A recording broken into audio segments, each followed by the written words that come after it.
Hello guys! Welcome back sa aking channel! So for today, ang ituturo ko sa inyo ay kung paano gumawa ng milk tea. Kasi sikat na sikat tong milk tea na ito. Ewan ko dito sa UAE, alam ko meron din dito kaso di pa ako nakakabili. Siguro sa Dubai meron kasi dito sa area namin wala.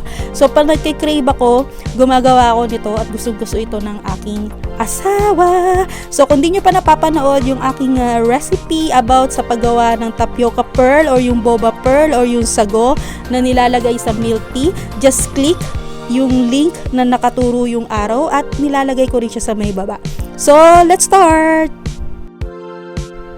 Ang ating mga ingredients ay syempre ay ang tapioca pearl or yung boba pearl at milk full cream. So pwede rin yung regular milk, yung fresh milk at syempre yung tea, dapat yung strong. Ako ginagamit ko yung black tea bags which is yung strong taste talaga.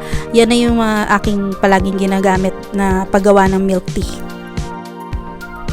Ang una nyong gagawin guys ay magbabad kayo ng tea bags sa tubig. So, yan ay 500 ml. Sa 500 ml na tubig, ang ginagawa ko ay 4 na tea bags. So, kung isang baso yung tubig nyo, 2 tea bags kasi para lasang-lasa yung tsaa.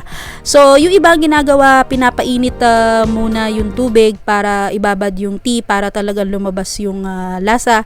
Pero ako guys, parehas din naman kasi siya kung malamig at hindi malamig. I mean, yung tamtaman lang yung tubig na hindi siya mainit at hindi rin siya sobrang lamig. So, kung prepare nyo, nainitin muna yung tubig, no problem guys. Pwede nyo siyang gawin.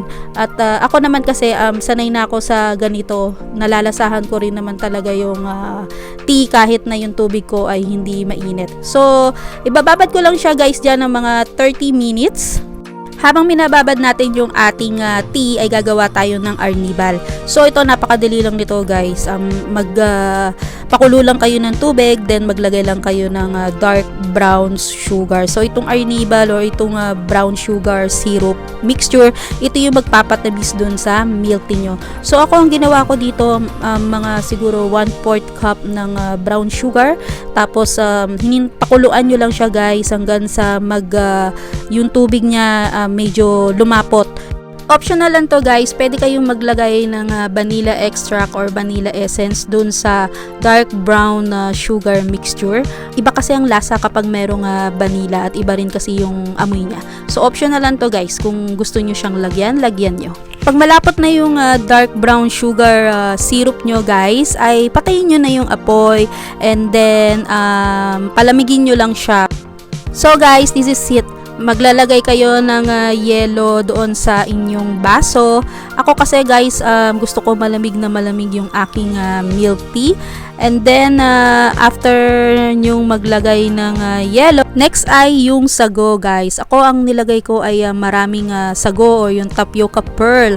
Kasi gustong gusto ko talaga siya na marami talaga yung Siyempre, kung para lang naman sa sarili mo, tsaka sa mga bisita mo, mas masarap, mas maraming tapioca pearl. And next guys ay yung ating dark brown sugar mixture. Ang nilagay ko dyan guys ay 4 na kutsara.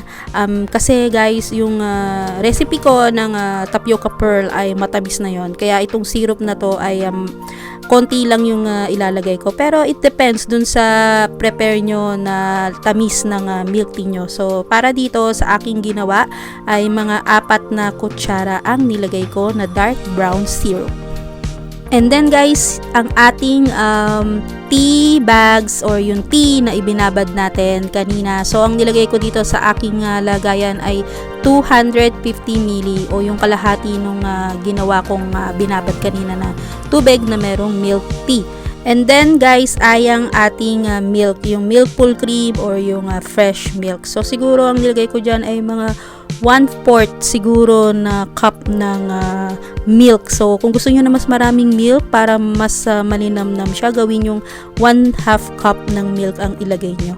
So, that's it guys. So, pwede nyo na siyang inumin or according to your taste. Kung gusto nyo pa siyang lagyan ng dark brown syrup, so haluin nyo siya.